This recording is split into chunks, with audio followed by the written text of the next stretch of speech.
So, as someone who's been with my partner, my husband, since college, it's like there are a lot of changes that happen. Like now Right. we are 40. So, meeting someone at 19 and now, like that's a lot of changes that you go through with a person, and Yeah. their maturity is different, or what they like or dislike. And so, for you, I think for some people, leaving something that is not good for them or just not working is hard, Yeah. especially when it's so.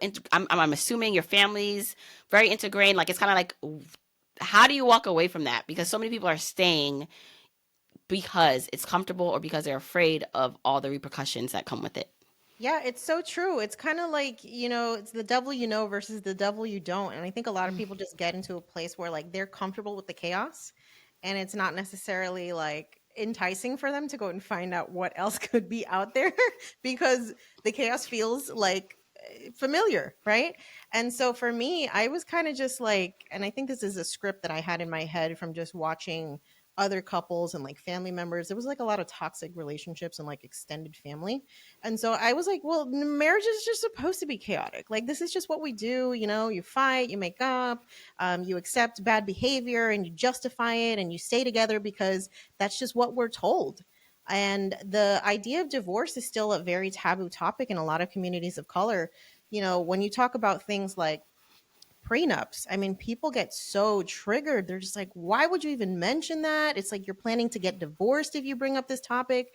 And I think that taboo is what keeps a lot of people stuck. It keeps a lot of people complacent, and it keeps a lot of people potentially in abusive relationships. Because one of the startling statistics that I found when I was writing my book was this idea that 99% of abuse cases involve some sort of financial abuse.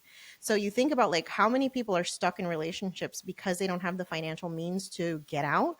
It's scary. And this is why we need to normalize these conversations. But it's not easy to dismantle your life. It's not easy to get a divorce. It's not easy to break up a family, right? And I think for me, I had to get to a place where I knew that what was currently going on was not something that I was willing to accept anymore. It just was not okay. I was dealing with infidelity. I was dealing with financial infidelity and actual infidelity. Like there was just a lot of things going on that I'm like, if this was my daughter, like, would I be okay with who she has become in this relationship? Would I be okay with this person being with my kid? And you just have to ask yourself those really hard questions that make you confront the things that you don't necessarily want to confront. But it's the same thing that you would do with your money, right? If you know something's not going right, if you continue to ignore it, it's going to get worse. And that first look at really what is happening here and realizing like where you have the power to make these changes, that's how we go from, broke to financial freedom. And it's the same way that you get out of a toxic relationship. For you, what were the financial steps or implications from like leaving? Yeah. So luckily, I was in a situation where I kind of like was able to plan my exit. It wasn't a situation where my immediate safety was in jeopardy and I had to kind of just like, pull the parachute out and jump. So before I even got divorced, as I was making the transition from working in corporate to working for myself as a full time entrepreneur, I met with a CFP. And my CFP did a review of my finances. And one of the questions that came up was, do you have a prenup? And I said, no. It was something I was planning on doing, but the chaos of like planning a wedding, it just kind of fell by the wayside. And she said, well, I'm going to need you to get a postnuptial agreement, which is like not something I even knew existed. And she's like, I need you to get that done before you transition to full time entrepreneurship because you're building an asset here. You're building something that is subject to divorce proceedings. This business could be something that you potentially have to sell in order to give your, potential ex half of the value of it. There's a lot of implications when you're building wealth in a marriage. And so I did the postnuptial agreement, met with an attorney, got that whole thing squared away, and like 18 months later, I had to execute on that. So I was like, thank God for financial professionals who are out here looking out for you. But also, one of the things that I did in the entirety of the marriage was I kept my finances separate.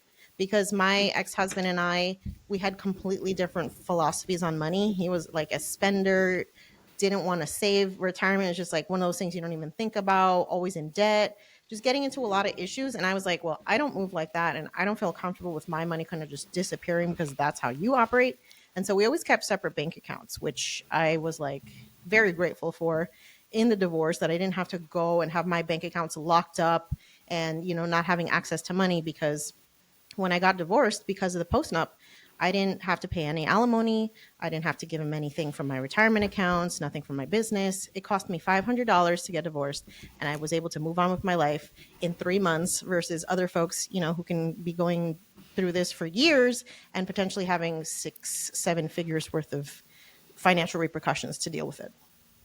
Okay, I have questions. Questions. Most people usually do. at at the time, right? So I'm assuming maybe things were just like okay with your relationship at the time that you went with the CFP Yeah. and she told you, she gave you that advice. I think the biggest fear for some people is now approaching their partner after everything's okay, like we're good. Why are you approaching me about a post up now? How did that conversation go and how did you get him to sign it? Because I feel like there would be some pushback from some people. Yeah. So I think one of the big things that was helpful is the fact that we did operate with like different financial, accounts and stuff like that. So there was never this feeling of like, I'm entitled to your stuff. We kept things separate. And so I think it was very natural to just kind of formalize that. And I also took the opportunity to default the, responsibility or decision on the CFP. I was like, well, she said, I'm making a risk by taking on this project that's a business. There's financial implications of that. I don't want you to be subject to, potential bankruptcy or something that could happen with my stuff. So it's in your best interest as well as mine to just like, let's make sure we're separating things out. God forbid something goes wrong, you're not liable for anything, and vice versa. So I think you just have to Ooh. be rational about it and make sure that the person understands what they have to gain from it versus it just being that stereotypical conversation of like, well, I don't want you to have anything because, I don't trust you, or just the things that we see in movies where it's like there's someone in power who's trying to take advantage of someone with less power. That's not what it's about.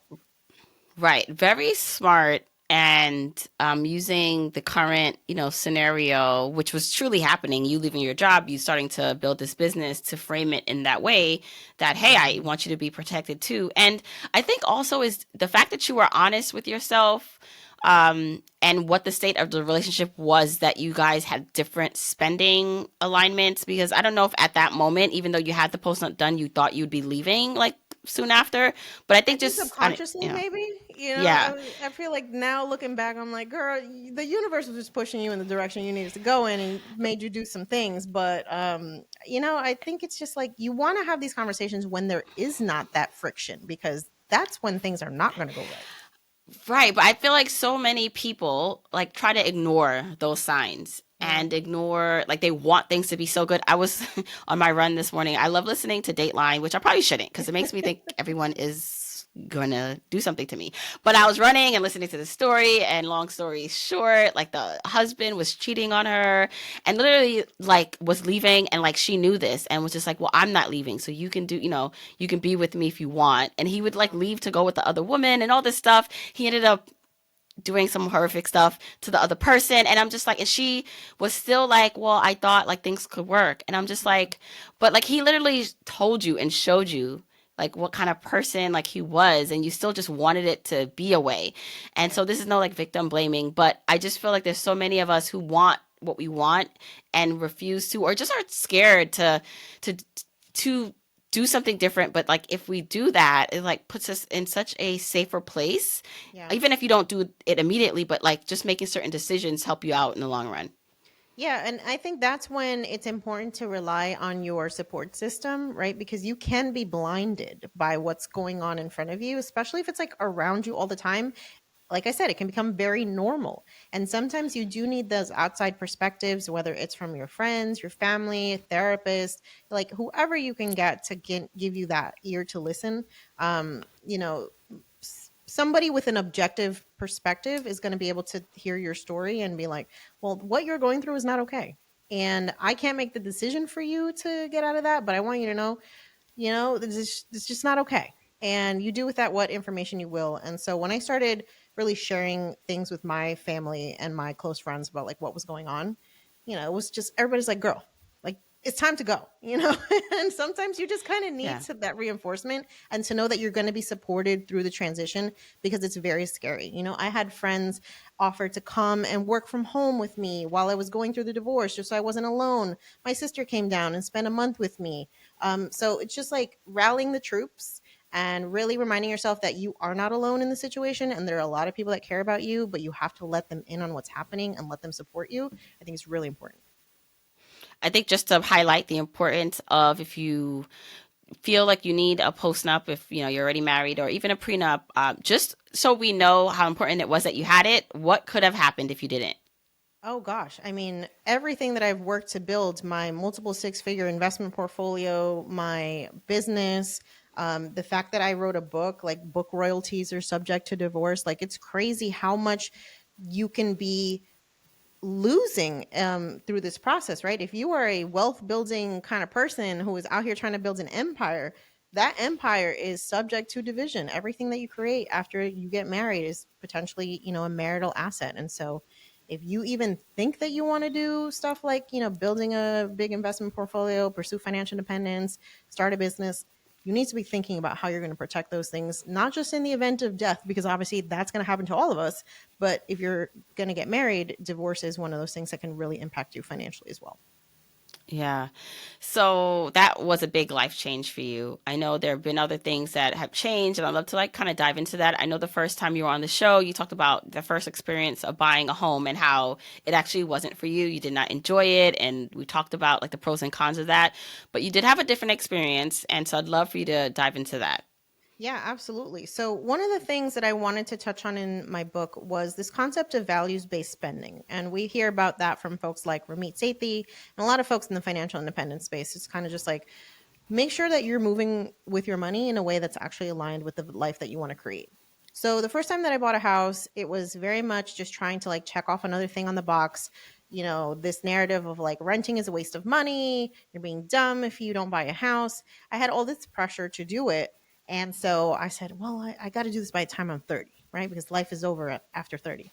So I bought the house, completely miserable experience. I didn't enjoy it. I was broke all the time. I didn't have money to fix the things that went wrong. I ended up selling the house at a loss. And the whole journey was just a big wake up call that I was kind of living in autopilot with my money. And so I said, the second time around, when I do this again, I'm going to do it on my own terms. I'm going to do it when I'm in a place financially that it makes sense for me. I'm going to buy a house in a place I actually enjoy being in, which I did not do the first time. And I'm going to use the opportunity to potentially create an asset as well. And so I ended up right after my divorce, it was like a gift to myself because I was able to save all my money. I bought myself a condo in Puerto Rico. So a beachfront condo, about 30 minutes from the capital. It's a city that I go to like all the time when I was there anyway. And I bought it in cash in my own name. And I was like, this thing is going to now represent this amazing life transition that I've had. And every time I'm here, I get to celebrate like everything that I've created, everything that I've built, and I was in a financial position to do it. I now use it as an investment property. So it's a vacation rental when I'm not using it. My family is there right now enjoying themselves. And it's been this incredibly different experience from the first time around because I approached it with a completely different mindset, with a completely different financial situation. And it just represents something that really is aligned with like what matters to me versus the first time around, which is just, it's this thing you're just supposed to do as a responsible adult.